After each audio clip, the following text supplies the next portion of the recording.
Good morning everyone, আমি আপনাদের কৃষ্ণা। আজ আবার একটা নতুন ব্লগ নিয়ে এসেছি আপনাদের কাছে।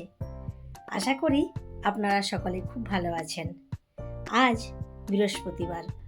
আজকে অনুষ্কা একটু তাড়াতাড়ি স্কুলে যাবে, কারণ ওর স্কুলে আর কিছুদিন পরে হবে স্পোর্টস ডে, সেই জন্য ডান্স প্র্যাকটিস চলছে। তো অধৃতের নেই, অধৃত তাই একটু দেরি করেই ওকে স্কুলে পাঠাবো। ওকে সুব্রত পরে ছেড়ে দিয়ে আসবে। তো চলুন আগে অনুষ্কার টিফিনটা তাড়াতাড়ি করে রেডি করে দিই, কারণ বাস তাড়াতাড়ি চলে আসে 7:10-15 মধ্যে। তারপর ও চলে গেলে অধৃতকে রেডি করব, তারপর মোটামুটি একটু ফ্রি দিয়ে ফিরে আসছি।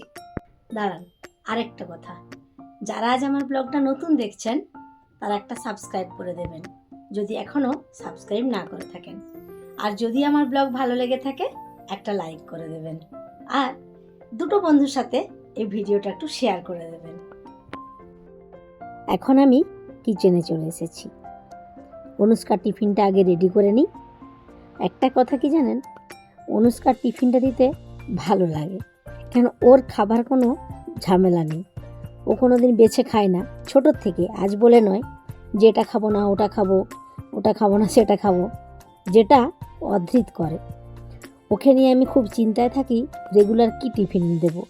মানে কালকে স্কুল, আজ রাত থেকে আমার চিন্তা হয়, মানে সন্ধ্যে থেকেই চিন্তা শুরু হয়ে যায় কালকে কি টিফিনে দেব। আর এই যে এটা আজকে বানিয়েছি আলুর পরোটা, এটা অধৃত পছন্দ করে, তাই চেষ্টা করি সব সময় এমন কিছু বানাতে যেগুলো দুজনেই খাবে, নইলে আমার খাটুনিটা একটু বেশিই হয়ে যায়।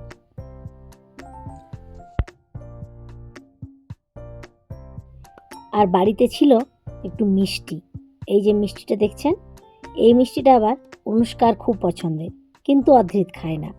ওর মিষ্টির মধ্যে অধৃত শুধু পছন্দ করে রসগোল্লা। আর কাল রাত্রে বানিয়েছিলাম একটু আলু পটলের তরকারি। রাত্রিবেলায় দেখবেন তরকারি করলে না একটু বেড়েই যায়, বেড়ে গেলে সেটা ফ্রিজে রেখে দিই, পরদিন সকালে টিফিনে দেওয়া হয়। এই যে আলু পটল তরকারি, এটা অনুষ্কা খাবে, অধৃত আবার খাবে না, ওকে নিয়ে আরেক চিন্তা।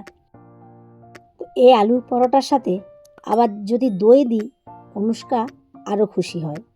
কালকে যেহেতু রাত্রের তরকারি তাই একটু দিয়ে দিলাম। আর দই দিলে অধৃত আবার খায় না জানেন, অধৃত তো শুধু দই খায় না, ওই মিষ্টি দইটি মাদার ডেয়ারির দইটি হলে খায়, মিষ্টি লাল যে দই হয় ওটা খায়। টক দই তো খাবেই না। আর আপনি যদি একটু নুন চিনি মাখিয়েও দিই কোনো দিন বাটিতে, স্পুন দিয়ে একটু করে খেয়ে নেয়, খায় না, যেটা অনুষ্কা খেয়ে নেয়। অধৃতের জন্য আবার লস্যি বানিয়ে দিতে হয়, মিক্সিতে লস্যিটি করে দিলে ওর একটা সুন্দর গন্ধ থাকে, সেটা হলে খেয়ে নেয়।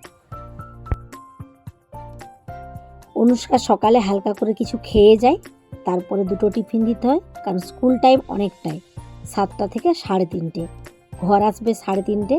কোনো দিন স্নান করে যায়, সেদিন কোনো জ্বালা থাকে না, আর যেদিন স্নান না করে যায় সেদিন আবার স্নান করে দুপুরের খাবার খেতে খেতেই 4টে বেজে যায়। 4টের সময় যে ভাত খাই, সেই ভাত খাওয়ার পর আর ফল খাওয়ার টাইম থাকে না, তাই দুটো টিফিনের মধ্যে সবসময় আমি চেষ্টা করি একটা টিফিনে একটু ফল দেওয়ার। স্কুলে যখন স্ন্যাক্স টাইম হয় তখন এই ফলগুলো খায়, আর লাঞ্চ টাইমে খেয়ে নেয় ভারী খাবারটা, যেদিন যেটা দিই। আর আজকে ঘরে ছিল এই আপেল, চেরি, একটু নারকেল, আর তার সাথে দিচ্ছি কলা। অনুষ্কাকে নিয়ে কোনোই ঝামেলা নেই, এই এত কিছু দিচ্ছি ও ঠিক খেয়ে নেবে। আর অধৃতটা একটু স্লো খায়, আর যদি দেখেছে টিফিনে এত কিছু, এসেই অভিযোগ শুরু হয়ে যায়, মাম্মা আজ এত টিফিন দিয়েছো, এত বেশি দিয়ে দিয়েছো, খেতে পাচ্ছি না, খেতে পাচ্ছি না। যাই হোক, চলুন, অনেক বকবক করলাম, অনুষ্কার টিফিনটা রেডি, এবার ওকে ছেড়ে দিই, তারপর আবার অধৃতকে রেডি করব।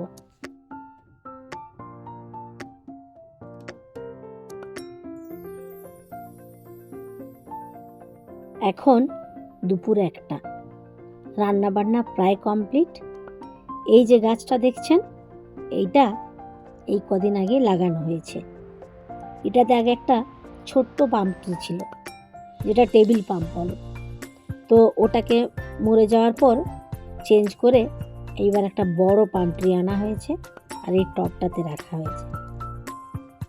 এইটা আমার ঘরের যে 3টে ব্যালকনি থাকে তার মধ্যে মাঝের ব্যালকনিটা, মানে একটা ডান সাইডে আছে ইউটিলিটি কিচেনের পাশে, আর একটা মাস্টার বেডরুমের সাথে অ্যাটাচ।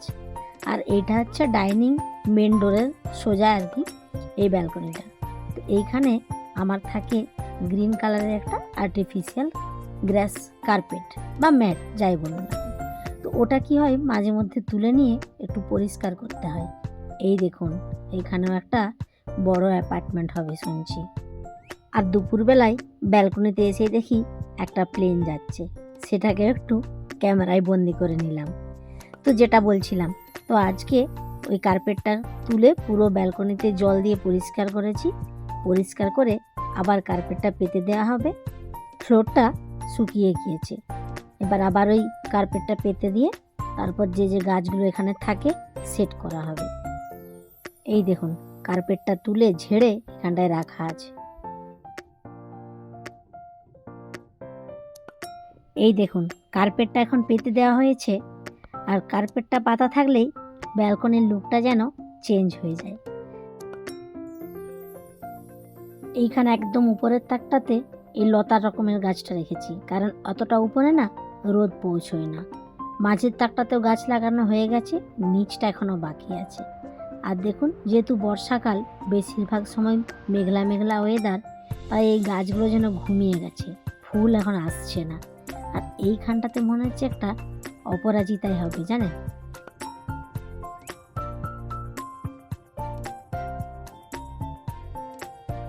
এই ব্যালকনিতে যা গাছ দেখছেন এই পাম ট্রিটা ছাড়া বাকি এগুলো কিছুই থাকবে না।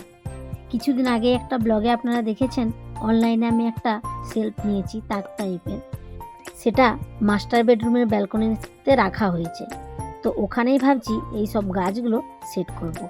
এই জবা গাছটাতে আমার কুড়ি হচ্ছে, শুধু দেখুন এত কুড়ি হয়েছে, ফুলটার কালারটাও যেরকম সুন্দর, আর প্রচুর প্রচুর ফুলও এর আমাকে দিয়েছে, মানে এর তুলনা নেই যাকে বলে। কিন্তু একটাই কষ্ট কি, এই যে পাতাগুলো আর ঠিক হচ্ছে না। সেই যে স্পাইডার ধরলো গাছটাতে, তখন থেকেই পাতাগুলো যে কি হয়ে গেছে জানি না। আর প্রত্যেকটা ডগাতে দেখুন 3-4 করে কুড়ি এসেছে। আমার একটা ব্লগ আছে যেখানে অদ্রিতের স্বপ্ন কি, সেই ব্লগে আপনাদের দেখিয়েছিলাম যে দুটো মাত্র পাতা বেরিয়েছে, কি চারা হবে জানি না। অনেক তো অপরাজিতার গাছ আমি বীজ লাগিয়েছিলাম কিন্তু হয়নি। আপনাদের বলেছিলাম তখন যে জানি না এটা অপরাজিতা বা অন্য কিছু। আর এই ওয়াইনার থেকে ফিরে আসার পর দেখছি সেই দুটো পাতা থেকে আজ গাছটার বেশ কয়েকটা পাতা হয়েছে, যেটা দেখে কনফার্ম হতে পারছি যে এটা অপরাজিতা। এই দেখুন তখন একদম যে গোড়ায় মাটির কাছে যে দুটো পাতা দেখছেন ওই দুটো পাতাই ছিল, ওই ব্লগে আপনাদের দেখিয়েছিলাম। এখন যে পাতা বেরিয়ে গেছে বুঝতে পারছি অপরাজিতা। আর এই একটা করবি গাছ দেখুন, এও না আস্তে আস্তে শুকিয়ে যাচ্ছে, কি হয়েছে জানি না, হয়তো ওটাও মরে যাবে। এই হচ্ছে জানেন, মাটিগুলো চেঞ্জ করতে হবে নাকি কে জানে। গাছ আনছি কিছুদিন থাকছে তারপর মরে যাচ্ছে। এইখানটায় দেখুন এই জবা গাছের গোড়াতেও দুটো আরো অপরাজিতা বেরিয়েছে। এইদিকে আবার একটা নয়নতারাও দেখতে পাচ্ছি, একটা না 2-3টে আছে। তো এগুলোর বীজ ছড়ায়নি নয়নতারাগুলো, কি জানি কোথা থেকে এলো, কি করে হচ্ছে তাও জানি না। যাই হোক, আর এইখানে দেখুন এখানে হচ্ছে স্নেক প্ল্যান্ট আর লাকি ব্যাম্বু, এই একটা গাছ বেঁচে আছে। ভাবছি এই অপরাজিতাগুলো বড় হলে ওই টবটাতে লাগাবো। আর এই ফুলটা যখন ফোটে না, যতই দেখি না কেন মন যেন ভরে না। এখন আপাতত এই গাছগুলো এই ব্যালকনিতে রাখছি, আর পরে ওই মাস্টার বেডরুমের যে ব্যালকনি আছে ওখানে সবকে সরিয়ে দেব। তো গাছ এসে গেছে দেখো। হ্যাঁ দাঁড়াও, তাকে ভিডিও করতে হবে। কি আছে ব্যাগে, কি আছে, ভিডিও করো। ভিডিও কি করবো বলো দেখি, তুই ধরে থাক না, জাস্ট বা ওই দিক থেকে নিয়ে যা, বুঝলি। হাই দেখো ব্লেজার, কিন্তু এইটুকু ব্যাগে তোর এই ব্লেজার কি করে কুলিয়ে গেল? হ্যাঁ ফোল্ড করেছিল, আমি তো ভাবছি ফোল্ড করেও এটা হবে না। বাহ দারুণ, ব্লেজারের আবার ব্যাগও দিয়েছে না। আমারটা বা ব্রাউন রঙের, ওটা এবার যেদিন তুমি ব্লেজারটা পরবে সেদিন একটা ভালো করে আমি ভিডিও করব, ঠিক আছে? দেখো দেখো, অদ্রিত বলে ভিডিও করো, এই হচ্ছে অদ্রিতের ব্লেজার। আসছে পুরোটা আসছে। আমি আসছি। তোমার নামটা ওখানে দেওয়া আছে? দেখো ADRITH। ও তাই রাস্তায় আসার সময় বলছিল মামা স্যার আমার নামটা স্পেলিংটা ভুল করে দিয়েছে। ক্লিন লাগছে সব? ক্লিন লাগছে? তো তুমি যেদিন প্রথম উঠলে কি মনে হচ্ছিল? ডাস্ট লাগছিল? তুমি ফিল করছিলে পায়ের তলায় ডাস্ট লাগছে? তাহলে তুমি বললে কেন ক্লিন করে দিয়েছো?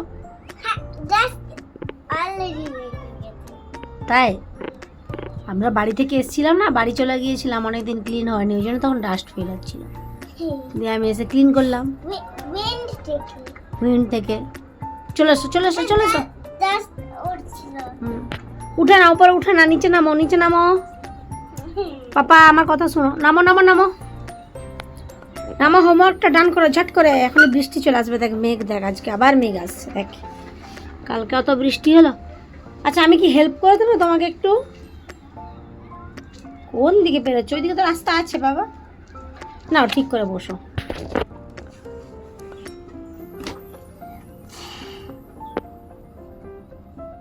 ঘরে মানুষ থাকলে রোগ জ্বালা থাকবেই, আর রোগ জ্বালা মানেই ওষুধ। তো ওষুধের তো শেষ নেই। এই উপরে যে ড্রয়ারটা, এখানে থাকে একটা কৌটোর মধ্যে পাতা টাইপের ওষুধ, এই যে পাতা ওষুধ, ওষুধের পাতাগুলো, আর বাকিগুলো থাকে এই তাকটাতে। আর সেখান থেকে কিছু ওষুধ আজকে সরিয়ে দিলাম। এই দেখুন, কিছু বলতে কি অনেকগুলোই, এগুলো সব ডেট পেরিয়ে গেছে। কোনোটাই হয়তো অনেকটাই ইউজ হয়েছে, আর এই যে দেখছেন এটা তো একবার ইউজ হয়েছিল। অদ্রিতের মুখে একটু ঘা হয়েছিল, একবারই কেনা হয়েছিল, ব্যাস সেই যে ইউজ হলো, আর এটা লাগলোই না। তো যাই হোক, এগুলো এক্সপায়ার হয়ে গেছে, এখন বাড়িতে আর জঞ্জাল রেখে কাজ নেই। সবগুলো একটা প্যাকেটে ভরে নিয়ে কালকে নোংরার সাথে ফেলে দেব। আমার মনে হয় এগুলো ঘরে নেগেটিভ এনার্জি নিয়ে আসে, তাই এগুলো ঘরে আর না রাখাই ভালো, যখন কাজে আর আসবে না। আজকের ব্লগটা এই পর্যন্তই, আবারও আসবো একটা নতুন ব্লগ নিয়ে, নতুন কিছু নিয়ে।